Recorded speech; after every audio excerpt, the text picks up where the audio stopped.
kanina ni Raya na dala na rin daw ng alak. Kaya niya napatulan itong si Makmak. Ikaw ba alam mong may gusto sa'yo si Makmak? Napapansin ko lang po. Napapansin mo talaga na meron siyang gusto sa'yo. Pero binabaliwala ko na lang yun. Paano ba siya sa'yo? Sige nga, magkasama kayo sa bahay ng 5 taon. Paano ba pinapakita sa'yo ang pagkagusto niya sa'yo?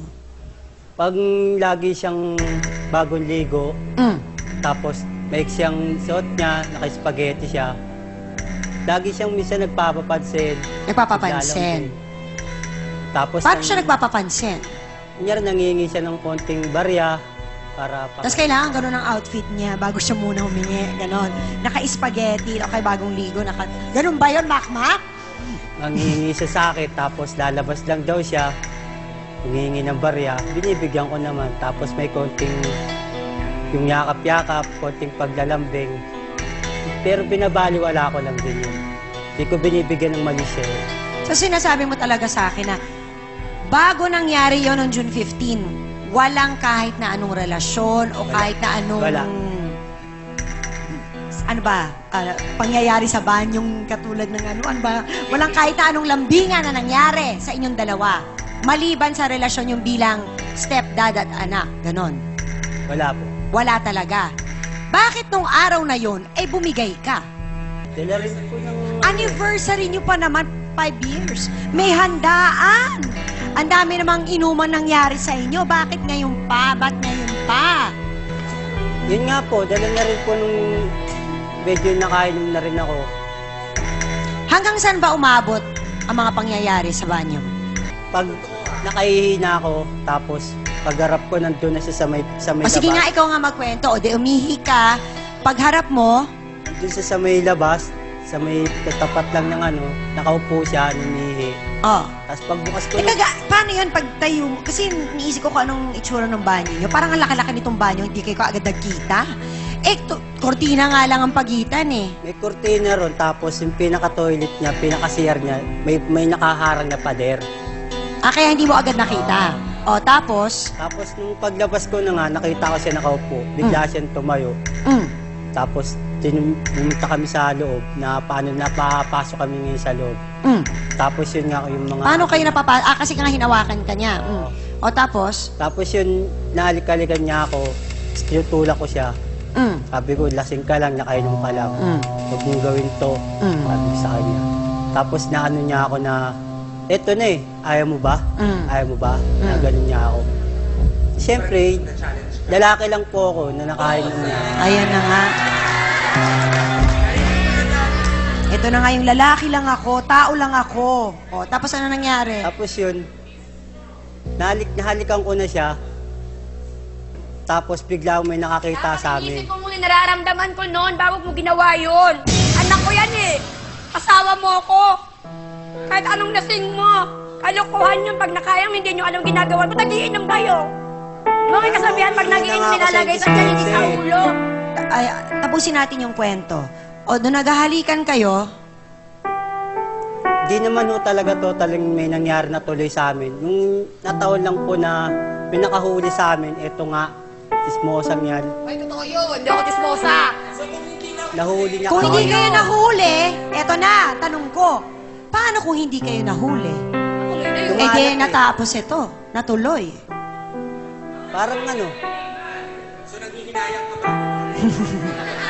May sinasabi si Hans. Ano yung sinasabi mo, Hans? Kasi gusto kong malaman, ate, kung nanghihinayang ba siya na may nakahuli o nagpapasalamat siya na nahuli sila? Alin dun sa dalawa? Nanghihinayang ka o nagpapasalamat kang may nakakita? pares doon.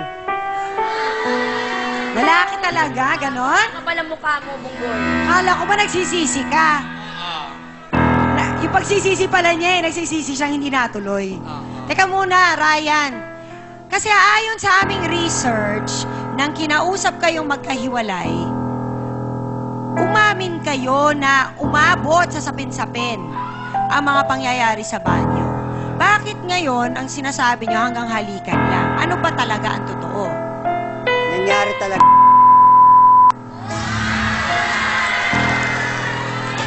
Pinagmalaki nyo pa ang kapal ang mukha yung dalawa. Magsama kayo.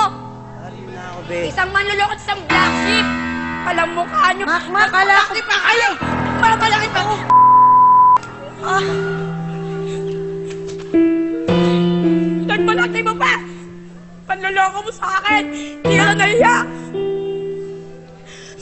Dito na eh. Makmak, akala ko ba? Sabi mo sa akin kanina, halikan lang. Natuloy pala eh. Diba? Hindi ako chismosa. Totoo yung nakita ko, ng dalawang mata ko. Hindi ka naawa sa magulang mo, sa nanay mo. Ryan, at tanongin kita ngayon, nakita na natin, alam na natin na nangyari. Ngayon, papipiliin kita, Ryan. Sino sasamahan mo? Kung tatanggapin niya po ako, siya po sasamahan ko. Kapal naman ang mukha mo. Palagay mo tatanggapin pa kita. Tapos ang ginawa mo. O, ikaw naman, Bel. Sa mga oras na to, makakapili ka ba? Si Ryan o si Makmak? Ang anak mo o ang kinakasama mo ng 5 taon? Yung anak ko po kung hihingi siya ng tawad sa akin. Never kasi siya nahingi ng tawad eh. Kahit kailan. Parang pinagmalaki niya pa. Kaya lalo akong nasasaktan. Pero, magulang eh. Kaya anong mangyari, anak ko yan.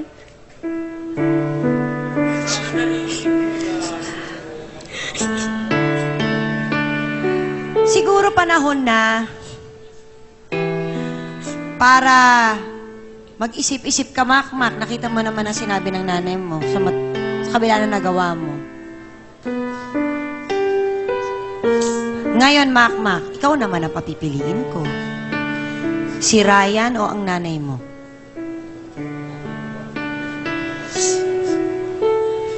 Mama po. Malaking lamat ang naiwan ng pangyayaring ito sa buhay ng ating mga bisita. Palagay ko'y oras na para makausap sila ng ating trio o tagapayo. Magmula nung 14, magmula nung, yan, yung sabihin natin nagluloko ka, nakailang boyfriend ka na? Marami na. May nangyayari sa'yo. Sa iba wala, sa iba meron. Bakit mo hinahayaan ganyan din ang sarili mo? Pero kung gano'n pa rin ang setup niyo, nandiyan pa rin si Makmak sa inyo, ako, hindi malayo, ay gano'n pa rin mangyayari kung hindi niyo. Since nung nangyari yun, wala nung nangyari yun sa Hindi, inyo wala na siya sa'yo? at pinalayas kayo. Dapat mag-iingat ka rin. Hindi man pwedeng gano'n. Siguro dapat talaga ayusin mo yung sarili mo. Kung tapos tanggapin ka naman ng nanay mo. Matapos mag-usap-usap ang ating mga bisita at ang trio tagapayo, oras na para malaman natin kung ano ang kanilang mga payo. Attorney.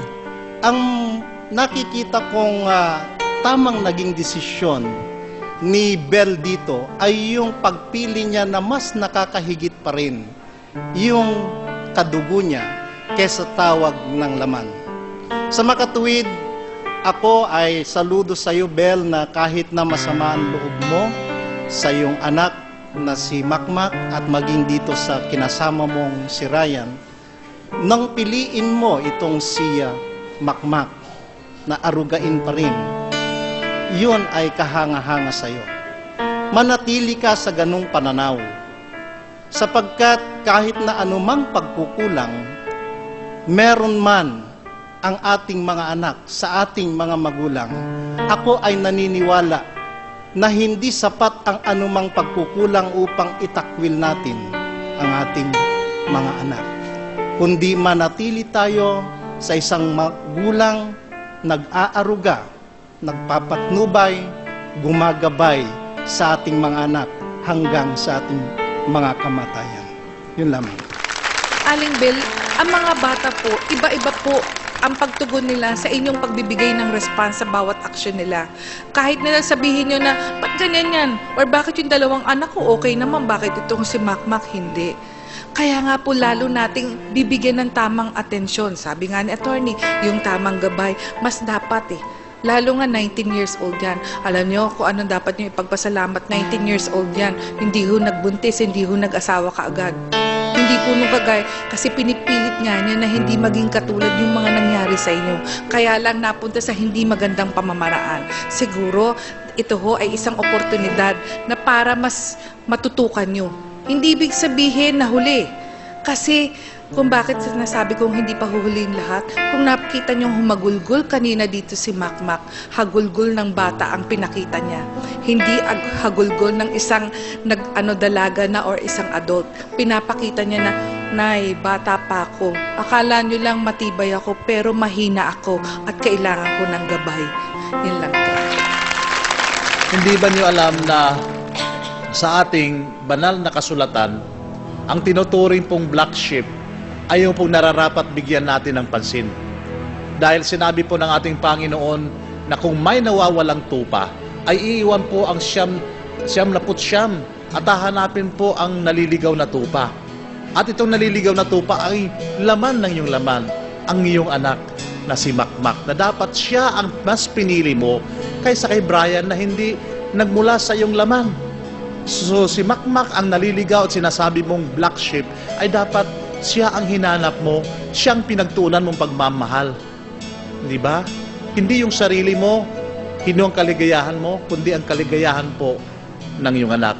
Sana naman, kung hihingi ng tawad si Makmak sa kanyang ginawa, ay tatanggapin mo siya, hindi na bilang black sheep, kundi isang naliligaw na tupa. Salamat po. Maraming salamat sa ating trio tagapayo. Alam mo, Makmak, kahit na may mga pagkukulang sa iyong nanay mo, kahit na nasaktan mong nanay mo, nakita ko na nanaig pa rin sa kanya ang pagiging ina. Sabi nga nila, ang ina o ang magulang, hindi matitiis ang kanilang anak. Alam namin na marami siyang pagkukulang, alam namin na nahirapan ka sa paglaki mo. Pero siguro sa mga oras na ngayon, na gusto kanyang patawarin, maliban sa nagawa mo, maliban sa mga nangyari sa inyo, gusto kanyang patawarin, siguro makuha mo na rin sa puso mo dahil hindi ka na rin naman bata. Maintindihan mo na rin na mahal ka ng inay mo, mahal ka ng nanay mo. Baka maaaring hindi lang siya ang gumawa ng hakbang para ayusin ang buhay ninyo. Baka maaaring ikaw rin, bigyan mo rin siya ng pagkakataon. Kung noon hindi malinaw sa kanya ang mga nagagawang mali, dahil sa sinabi ng ating mga kasama dito ngayon, baka mas maliwanagan na siya, baka mas maliwanag na sa kanyang lahat. Baka pwede mo rin siyang bigyan ng pagkakataon. Dahil gusto kanyang makasama, ikaw ang pinili niya. Kay Ryan, naintindihan namin na pinilit mo din namang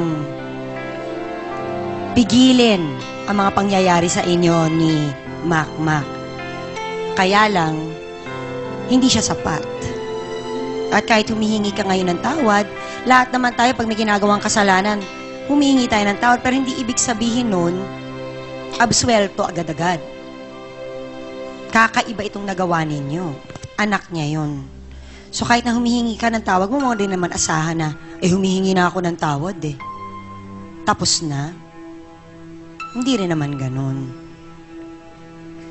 Sa mga oras na ito, ikaw Ryan, anong gusto mo ngayon na sabihin sa mga kasama natin dito sa mag-ina? Sana, kahit pa paano, kasi Makmak ang pinili niya, patawarin niyo na lang din ako kahit di niya na ako, kahit di na ulit kami magsama, tatanggapin ko yun. Kung yun ang gusto niya. Ngayon, sariwa. Hindi naman natin ipipilit yun. Dahil sariwa pa. Alam nga naman magpatawad ka, hindi ka pa handa. Ikaw, Makmak, anong gusto mo ngayon sabihin? Mama, sorry.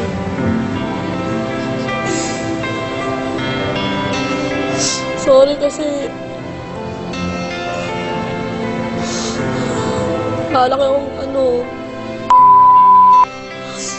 minsan sinasadya ko na lang. Sorry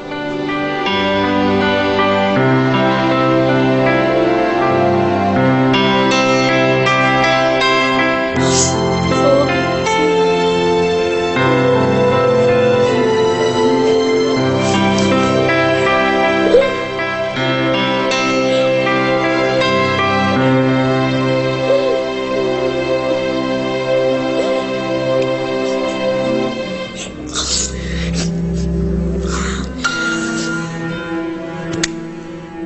At saka makakaalam namin na maliban sa paghingi ng patawad sa iyong inay, alam namin na meron ka ring gusto sanang sabihin sa iyong ama na hindi mo pa nakikita simula na maghiwalay sila.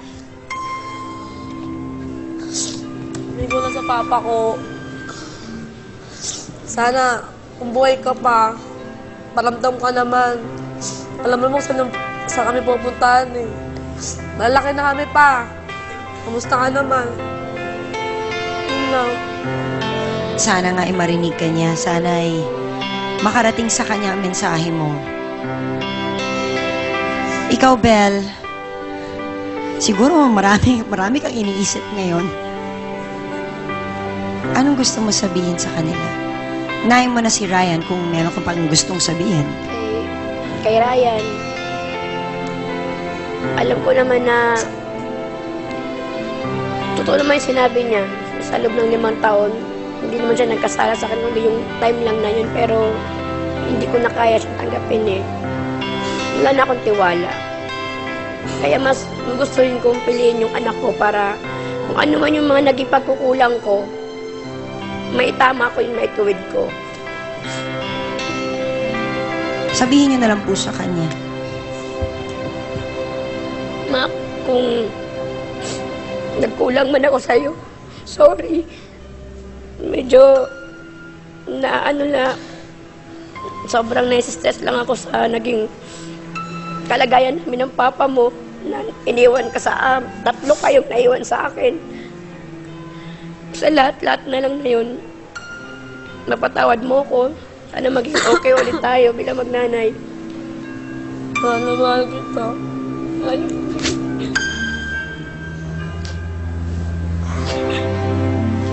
Sa huli talaga, hindi matitiis ng ina ang kanyang anak. Sana nga'y mabigyan niyo ng pagkakataon ng isa't isang makabawi sa mga nangyari sa inyo. Hindi pa talaga huli ang lahat. Maraming salamat sa pagtitiwala sa amin. Amin na tayo mga kapatid. Dumarating talaga ang pagkakataon kung saan matitinding problema ang susubok sa magkakapamilya. Pero sabi nga nila, blood is thicker than water. Mas manaig sana ang pagmamahalan dahil sa huli, ang pamilya ay hindi ka iiwan. Isang punto pa sa issue ay tungkol sa pagbibigay galang ng isang anak para sa kanyang magulang. Sila'y nararapat na bigyan ng respeto at mahalin habang sila'y nabubuhay pa.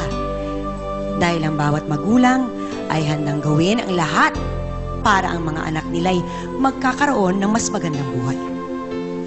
At para sa ating face-to-face heart-to-heart thought for the day, patuloy na magmamahal at magpapatawad ang isang ina kahit na ang kanyang supling ay naging suwail sa kanya.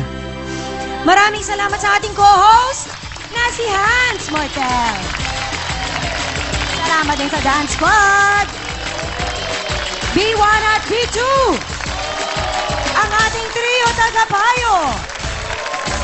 Mga sausawero at sausawera.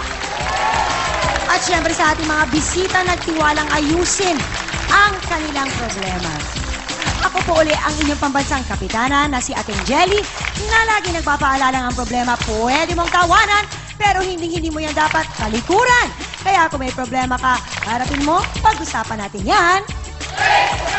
Para sa inyo ito mga kapatid.